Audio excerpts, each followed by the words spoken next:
Narito na ang mga malalaking balitang Central Luzon ngayong araw.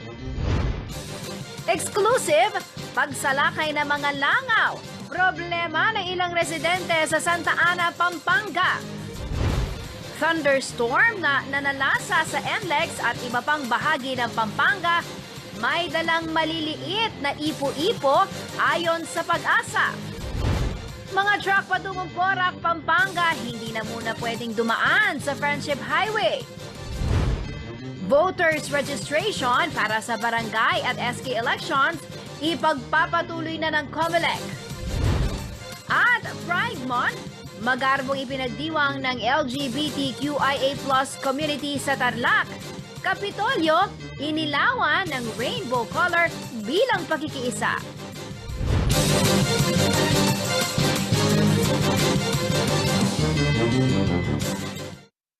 Magandang gabi ka rin ngayon. Ako po si Jennifer Salenga. Oras na para sa mga maiinit na balitang Central Luzon. Pasintabi po sa mga naghahapunan, ang susunod na balitang inyong mapapanood ay hindi po kaaya-ayang tignan. Problemado ngayon ang ilang residente sa Barangay San Pablo, Santa Ana, Pampanga dahil sa pamemeste sa kanila ng makukulit na langaw. Suspetsya nila nang gagaling umano mga ito sa kalapit na poultry farm. Welda naman ang mga administrador na inirereklamong poultry, hindi lang sa kanila nang gagaling ang sandamukal na langaw, kundi sa tapunan ng basura ng pinyahan sa lugar. May exclusive report si Paulo G. Santos.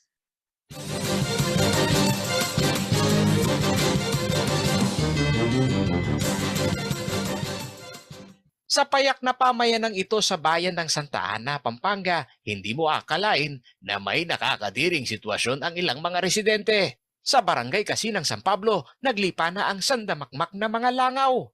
Nakuhanan pa ng video ng ating kabalen na si Benjamin Galang ang pagsalakay ng isang pulutong na langaw sa kanyang tanghalian. Pero wala na pagyayang susubok. Nauunawaan naman umano ni Mang Ben na natural lamang ang pagtatayo ng mga poultry farm sa kanilang komunidad na isang agricultural area. Pero ang paki ng mama sa may-ari, huwag magbulag-bulagan. Ito ang inaction po na ang makalano, nung mani-spray lang o pandikit, ito po yung panintunan ko. Makikita sa drone shot ng CLTV News na nasa isolated agricultural area naman ang commercial poultry farm na ito. Ngunit hindi na ito sakop ng jurisdiksyon ng Barangay San Pablo, Santa Ana, kundi Barangay Bitas sa Arayat, Pampanga na. Matipid ang mga impormasyon na ibinigay sa amin ni Erwin Ocampo na tumatayo umanong focal person sa operasyon ng poultry. Kumpleto naman daw sila ng permit ngunit hindi muna ipinakita sa news team. Hindi naman umano ganun katindi ang problema sa kanilang komunidad dahil ang reklamo ng mga kabalen, seasonal din gaya ng kanilang pag-harvest. 5 years. 5 years to 6 years na. Yung complaint, pa bugso-bugso lang yan eh. Pag nagkalakas sila, bigla magpo-post. Hindi naman lagi na ano. Sa basurahan ng pinyahan daw galing ang langaw kaya hindi sila apektado sa parinig ng mga kabalen. Kung nakikita nyo yung mga pinopost nila, Oo. paano nyo pinakitunguhan yung... Wala. Hindi namin inaano yung... yung... Pinapansin. Hindi pinapansin. Dahil alam nyo, hindi kayo ang responsable sa... Oo. Basta yung pinopost nila, walang ano yan. Sabi nyo. Kung ano yung gagawin na may-ari para ikakabuti, gagawin niya. May higit 1,000 manok umano ang poultry farm at di aircon pa ang kanilang pasilidad. Sa paglapit namin sa kanilang pasilidad, ito ang aming natunghayan. Wala na, in fairness, walang amoy pa rin yan. Kaya lang, yung langaw, ayan, nakikita ko rin. Pumasok ako dito sa loob ko ng aming mobile. Ang ilang residente gaya ni Brian Pangan bagamat hindi nakatitiyak, hinala raw nila. Galing nga sa poultry ang mga langaw. Dito sa amin, sir, gaya niyan, ewan ko namin saan nagagaling mga langaw na yan. Dahil siguro, gawa ng may farm dito. Pero madaming langaw talaga. Ay, sobra. Maglagay ng solusyon at huwag isisi kung kanino pa. Ito ang apela ng mga residente dito. Wala rin daw pinyahan sa lugar, taliwas sa sinasabi ng nagmamando sa operasyon ng poultry farm. Lagyan ng ano yung farm. Yung gamot ba? Para hindi na... Para hindi na lumalala yung mga langaw. Pero galing kami dun, sir. Sabi nila, galing doon sa mga pinya. Pinya eh. So, wala pa naman pinya dito, sir eh. Samantala, nagsagawa na umano ng sanitary inspection ang lokal na pamahalan ng Santa Ana. Pero dahil hindi na nila sakop ang lupang kinatatayuan ng poultry farm, ay tanging koordinasyon na lamang daw ang kanilang magagawa sa pamahalang bayan ng Arayat na siyang may jurisdiction dito. Makipag-coordinate po ko ng munisipyo para po itang sanitary permit na itang poultry. Medyo po nung pa-inspection niya ka rin sanitary officer king Arayat. Kaya po lagi itong pa. Actually, sharing permit na niyan, may anibatan niya naman, Arayat niya, yung miyabang na yung lagyan. Alay, sir. Kasi sir, makasakop bitas Arayat siya eh. So, sabihan na po ni Miban, di ba inyo pa mo, mag-inspection kayo po, kailangan mo kitang poultry, manibatan din lang, sir. Paolo G. Santos, CLTV News.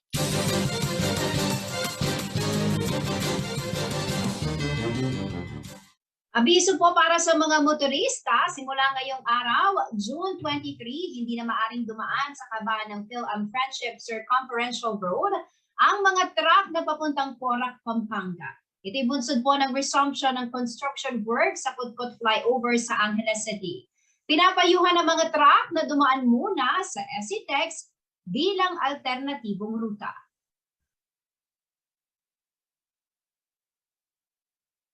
Sa pagbabalik ng CLTV News. Ilang bahay at iba pang estruktura sinira ng malakas na hangin dulot ng thunderstorm. Thunderstorm na nanalasa sa NLEX, iba pang bahagi ng Pampanga, may dalang maliliit na ipo-ipo ayon sa Pag-asa. At motorsiklo pumailalim sa isang SUV sa Jasa, City of San Fernando. Manatiling nakatutok para sa iba pa mga nangungunang balita ngayong araw.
Babalik ang CLTV News. At sa iba pang mga mga nangungunang balita, nabahala ang ilang mga residente sa Mexico, Pampanga matapos manalasa ang malakas na hangin na dulot ng thunderstorm. Ilang bahay po ang nawala ng bubong at nagsitumbahan din ang ilang mga puno. May karagdagang detalye kung na balita niyan si Liana Canilao.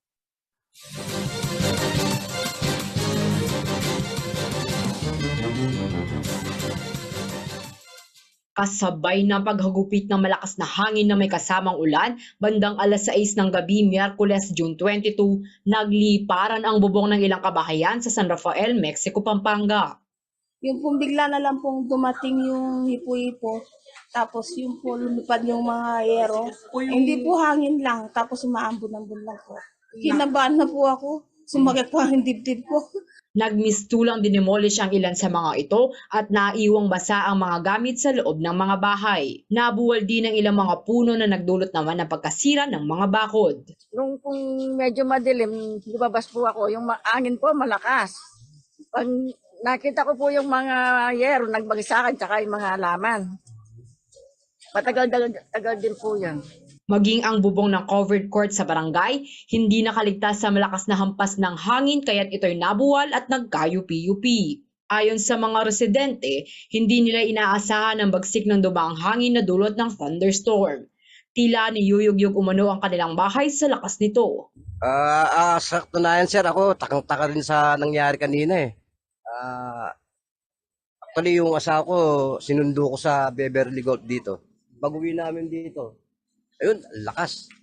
Sakto lang kami nakapasok sa bahay. Bahay namin parang duyan na yung ginawa namin. Niyakap ko na lang yung mga bata, kasama si Mrs. Talagang shock na shock kami, mga yero dito. Mga bayaw ko, talagang lumipad. Umabot doon. Talagang hindi ko masabi sir kung anong bang kalambidad ang binuhos na kanilang. Nagpapasalamat pa rin ang mga residente dahil bukod sa pagkasira ng kanilang mga bubong at ilang kagamitan, wala naman umanong naitalang nasaktan sa kanila. Wala po kasi yung mga bata linipat ko po sa kabilang bahay. Siyempre sa sobrang takot din ginawa yung sinafety namin yung mga bata, nagyakapan kami, pumasok kami sa ilalim ng lamesa. Ayun lang ang alam kong ginawa kong safety sa pamilya ko. Maliban sa Mexico, naramdaman din ang hagupit ng malakas na hangin sa ibang bahagi ng Pampanga, gaya na lamang sa syudad ng Angeles kung saan nagkaroon din ng power outage na tumagal ng halos 8 oras. Ayon sa Angeles Electric Corporation, nasira ang mga linya na siya nagsusupply ng kuryente buhat sa National Grid Corporation of the Philippines sa bayan ng Mexico patungo sa kanilang system. Nagambala rin ang mga residente sa Masantol, Lubao at Sasmuan, gayon din sa Candaba kung saan ang entablado ng isang paaralan ay nadaganan ng naputol na sanga ng puno. Pinag-iingat ang lahat dahil ayon kay Manny Esguera, ang Chief Meteorologist na Pag-asa Clark, posible ang strong winds, heavy rainfall, hailstorm at ipo-ipo o tornado sa panahon ng thunderstorm. Kasama si Art Consuelo, Liana Canilao, CLTV News.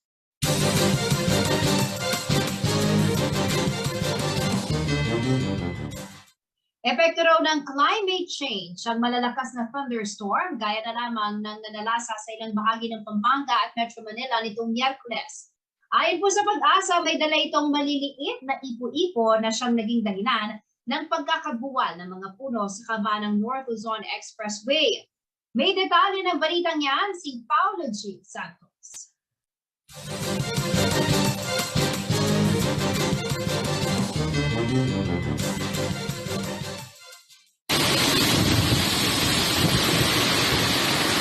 Animoy bakang umuungol ang pagsipol ng hangin na dulot ng thunderstorm na nakuhanan ng video ng ilang netizen sa Pampanga hapon ng Miyerkules, June 22. Ang pananalasa nito ay kita rin sa kuha ng CCTV camera sa kahabaan ng North Luzon Expressway. Hapon pa lamang lang dumilim ang kapaligiran na sinundan ng pagbagsak ng malakas na ulan at hangin. Bandang alas 7 ng gabi, wala nang galawan ang mga sasakyan sa northbound lane sa pagitan ng Mexico Toll Plaza at San Fernando Interchange NLEX.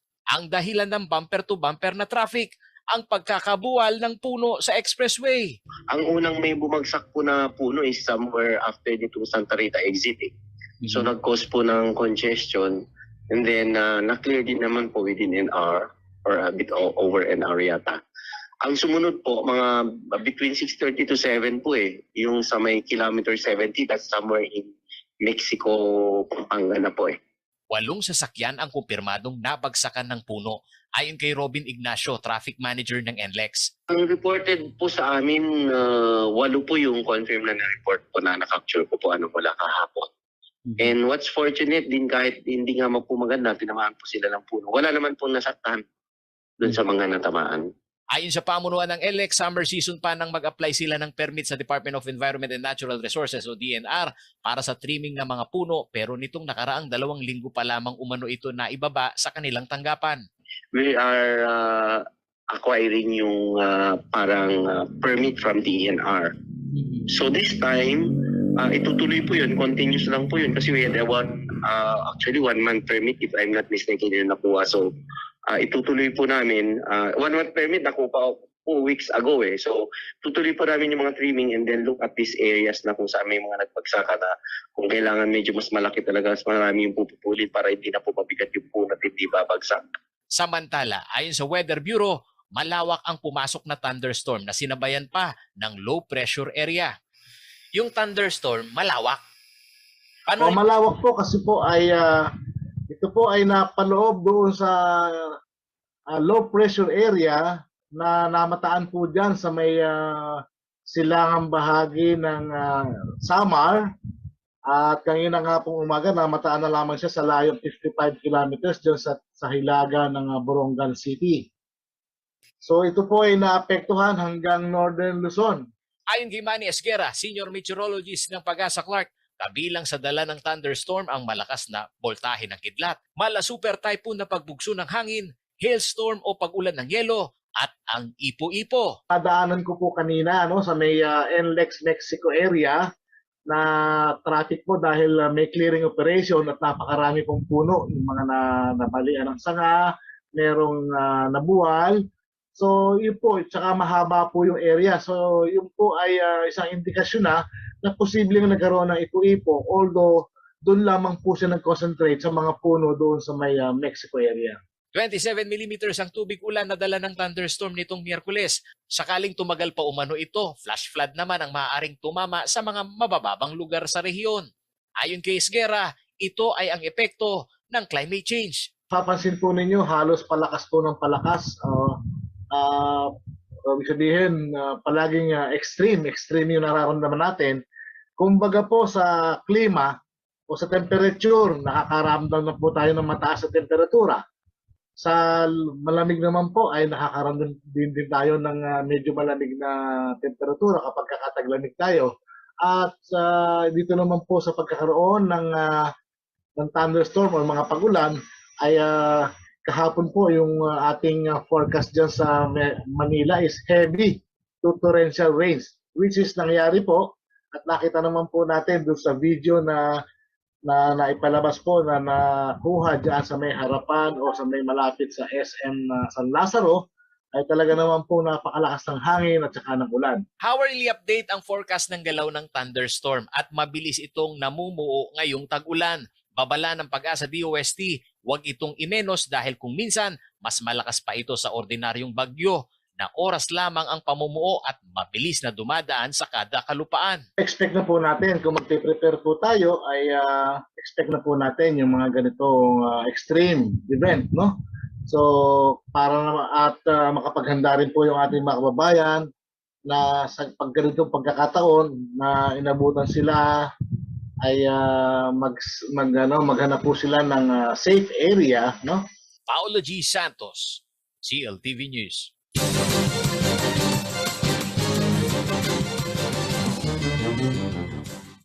Paalala po sa mga motorista, mag-ingat po sa pagmamaneho lalo na ngayong panahon ng tag-ulan dahil madulas ang kalsada at makulimlim ang paligid. Sa Jose Abazados Avenue sa Ciudad San Fernando, Pampanga, isang SUV at motorsiklo ang nasangkot sa aksidente. Ayon po sa driver ng motorsiklo, palikoma na ito habang hinihintay ang pagdaan ng isang truck nang salpukin ito ng dire-diretsong lumilikong SUV. Inamin umano ng driver ng SUV na ito'y hindi tumitingin sa kaliwang bahagi ng daan at hindi niya nakita ang motorsiklo. Mabuti na lamang umanot na katalon at hindi po naipit sa ilalim ng SUV kasama ng kanyang motorsiklo, kaya siya ay hindi nagtamo ng sugat. Agad namang inalis sa mga sasakyan kaya hindi ito nagdulot ng masikip na daloy ng trapiko.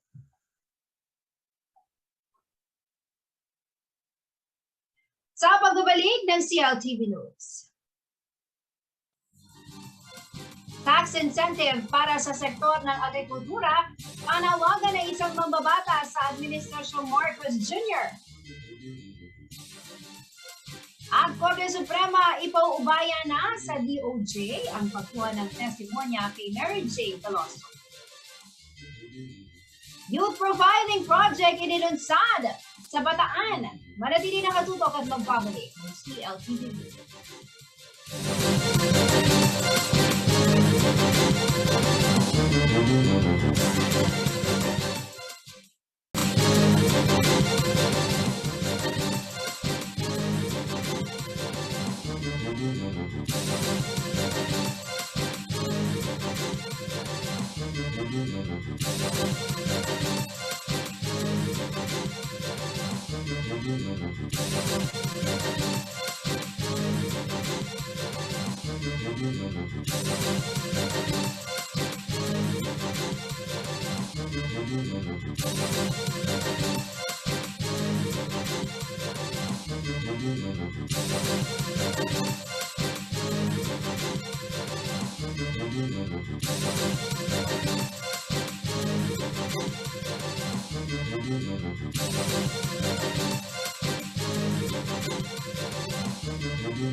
Ibabalik ang CLTV News. Umaasa raw si Albay Representative Joey Salceda na bibigyan ng papasok na Administrasyong Marcos Jr. ng tax incentive ang mga nabibilang sa sektor ng agrikultura. Ang ilang magsasaka sa Central Luzon nananawagan na tutukan daw ng bagong Pangulo ang kanilang sitwasyon. Narito ang report.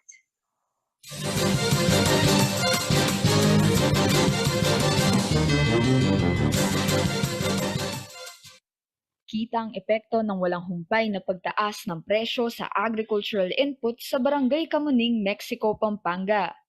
Ang mga sakahan halos hindi na tinamnan. Iilan na lamang ang mga magsasaka na patuloy na nakikipagsapalaran kumita kahit kaunti para sa pangangailangan ng kanilang pamilya.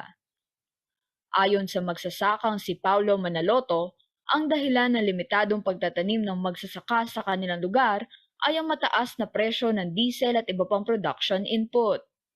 Ngayon sir, krisis sa magsasaka kasi tingnan mo yan sir, wala pang nakatanim dyan. Dati may tanim na lang yan. Kami lang yung may tanim dahil yung lupa nito, yung tinatawag na mababa. Putikan yan, pero may medyo buhangin, matakaw sa tubig. Kaya kami lang may tanim. Nanawagan si Manaloto sa bagong administrasyon na lumikha ng programa na tunay na tutugon sa pangangailangan ng mga magsasaka. Sana ibaba niya ulit yung mga produkto ng sa bukirin, yung mga abono, ganyan.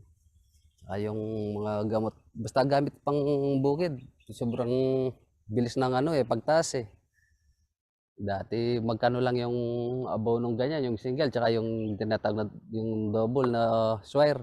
Ngayon may higit 3,000 na yun. Dati wala man sa 1,000 yun. Isa lamang si Manaloto sa maraming magsasakang nanganganib tumigil sa kanilang hanap buhay dahil sa halos wala na silang kitain.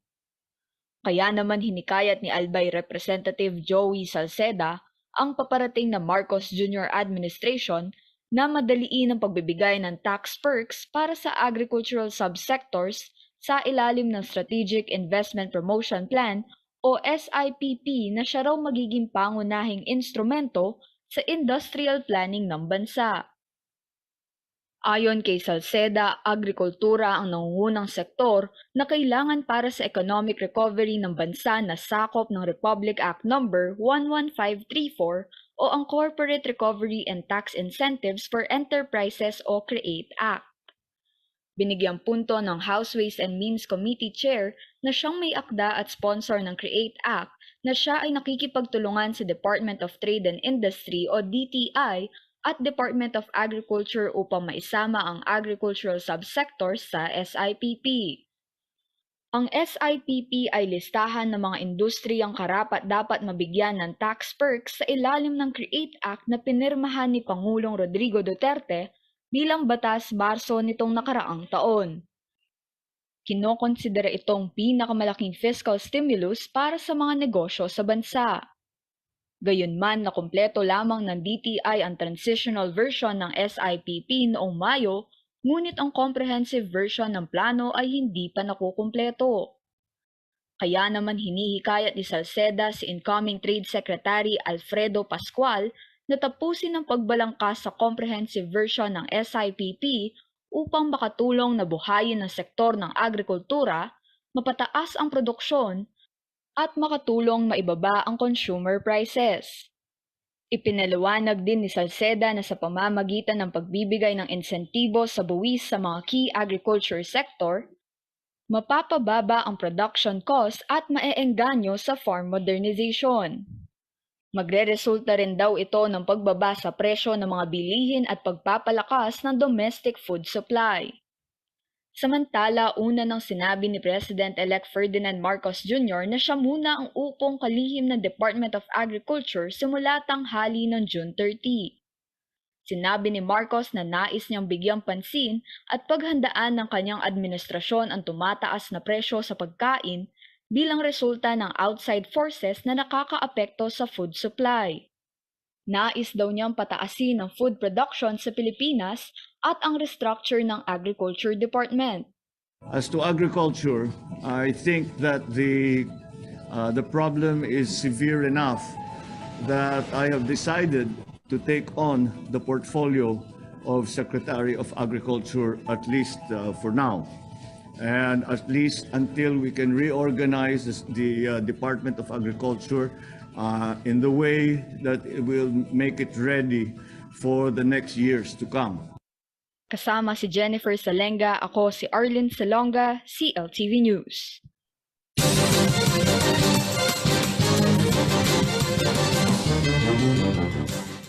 Ibinuubayan na ng Korte Suprema sa Department of Justice at iba pang executive department agencies ang pagkausap sa Indonesian authorities ukol sa implementasyon ng deposisyon at pagkuha ng testimonya kay Mary Jane Veloso. Matatandang hinatulan ng bitay si Veloso na tubong Nueva Ecija matapos mahulihan ng iligal na droga sa Yogyakarta Airport taong 2010. Pero ang Nueva Ecija, biktima pala ng mga illegal recruiter. Narito ang report.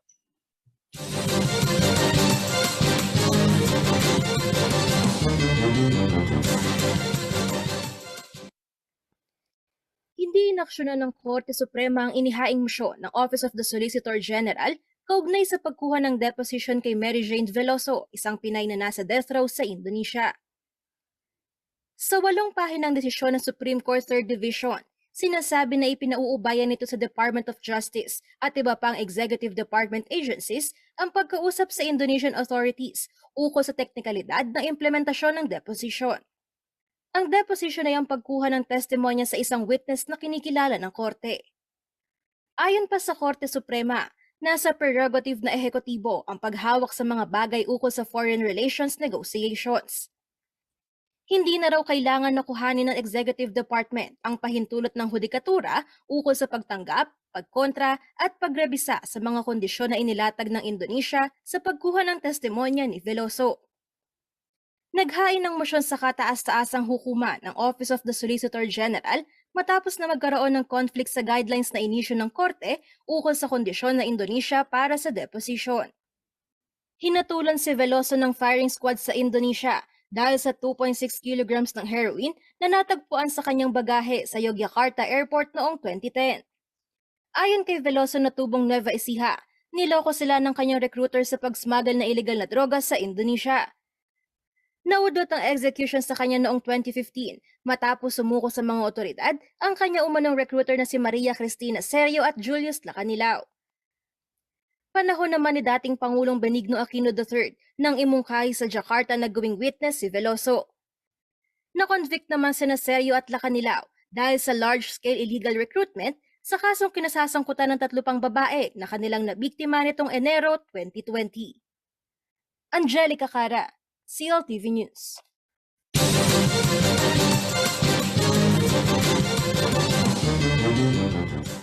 Upang makakalap ng mahalagang datos na magagamit sa pagbabalangkas ng mga angkop na programa para sa mga kabataan, inilunsad po ng Pamahalaan Panlalawigan ng Bataan ang isang youth profiling project.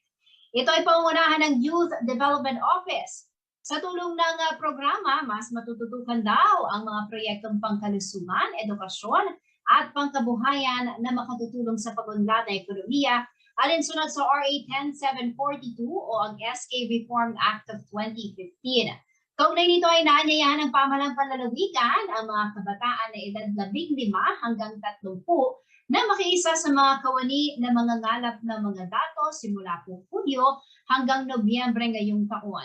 Nagpasalamat naman si Bataan Governor Abed Garcia sa bumubuo ng Youth Development Council sa pangunguna ni Maynard Reyes, ang Provincial SK Federation, Board Member Precious Manuel, DILG Provincial Director Belina Rona Herman, at sa Youth Profiling Team.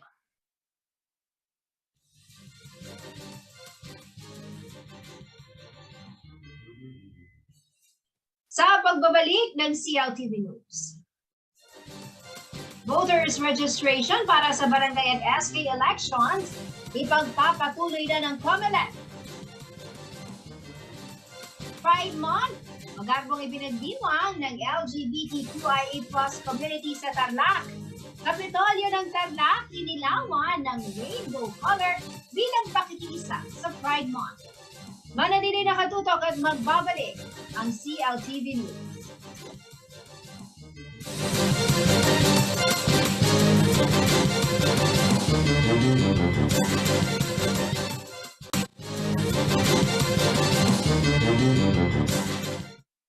Nagbabalik po ang CLTV News. Inanunsyo ng Commission on Elections ngayong Huwebes ay pagpapatuloy na ng kanilang tanggapan ang voters registration para po sa barangay at SK elections. Hanggat wala pa manong batas para sa pagpapaliban ng halalang pambarangay, ay tuloy ito sa kanilang kalendaryo. Narito ang report.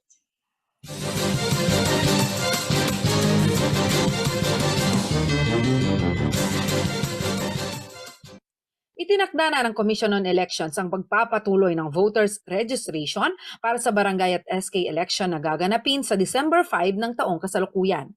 Ayon kay COMELEC Central Luzon Assistant Regional Director Elmo Duque, ang pagpapalista para makaboto sa eleksyong pambarangay ay gagawin simula July 4 hanggang 23, ngunit tinitingnan pa rin ang posibilidad na ma-extend ito hanggang July 30.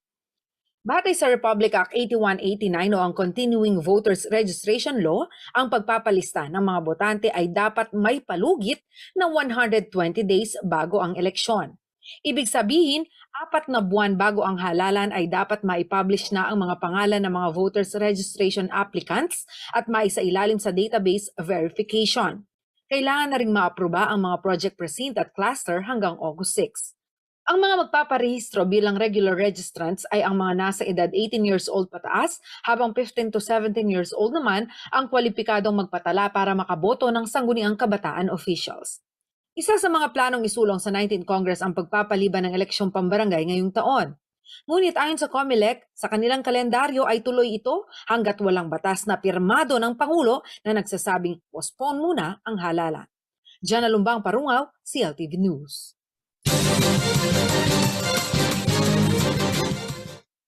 Isa sa pinakamagarbong selebrasyon ng Pride Month ay ipinakita ng LGBTQIA+ community sa Tarlac na inorganisa katuwang pamalang panlalawigan. Namayani po ang rainbow colors sa lalawigan, lalo pang nagsindi rin ang kulay rainbow na ilaw sa mismong Kapitolyo. Silipin natin ang mga eksena sa balitang ito.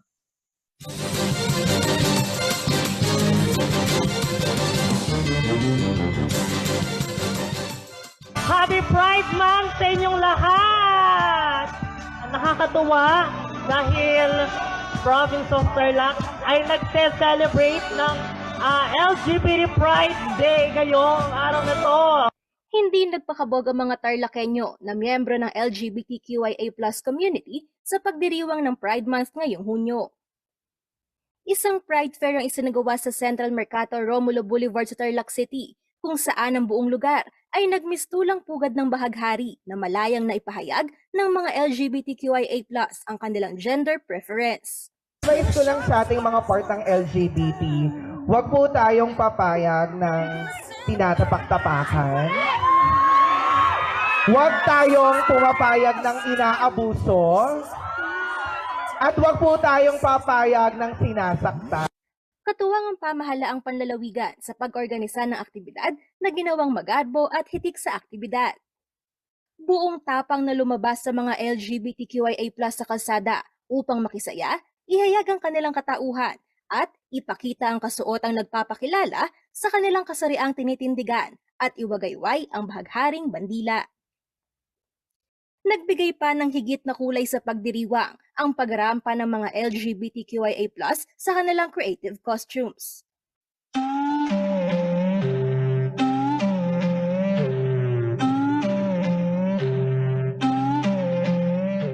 Ang nagwagiat ng ibabaw sa kasuotan, itong si Ateng na nagmistulang walking Barbie doll na nasa loob pa ng box.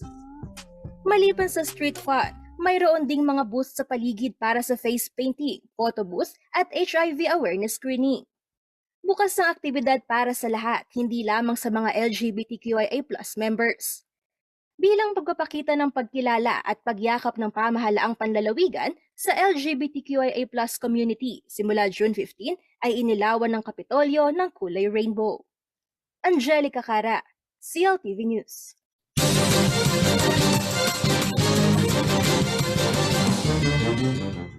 Alamin naman po natin ang magiging lagay ng panahon mula kay Ginoong Manny Esguerra, ang Chief Weather Forecaster ng Pag-asa North.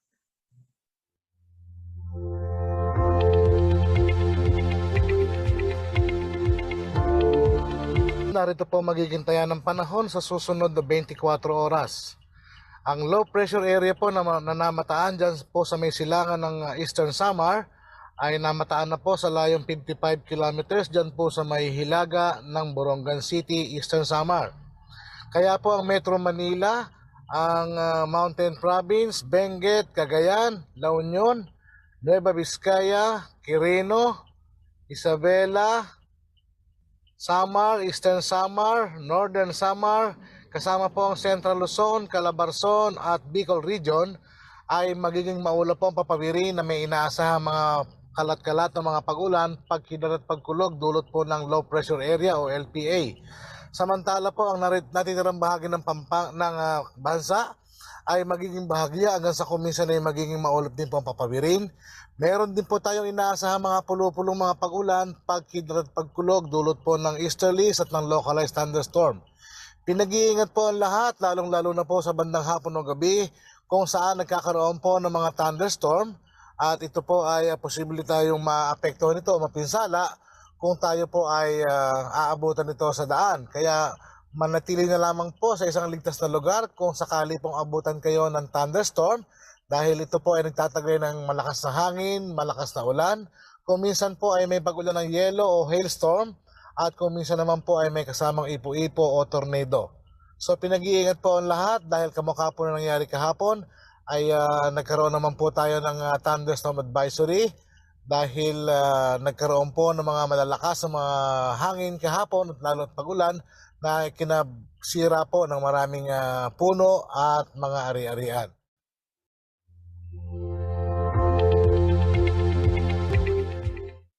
At yan ang mga balitang nakalap ng CLTV News. Kasama po ang buong perso ng CLTV News and Current Affairs. Ako po si Jennifer Salenga. Maraming salamat po.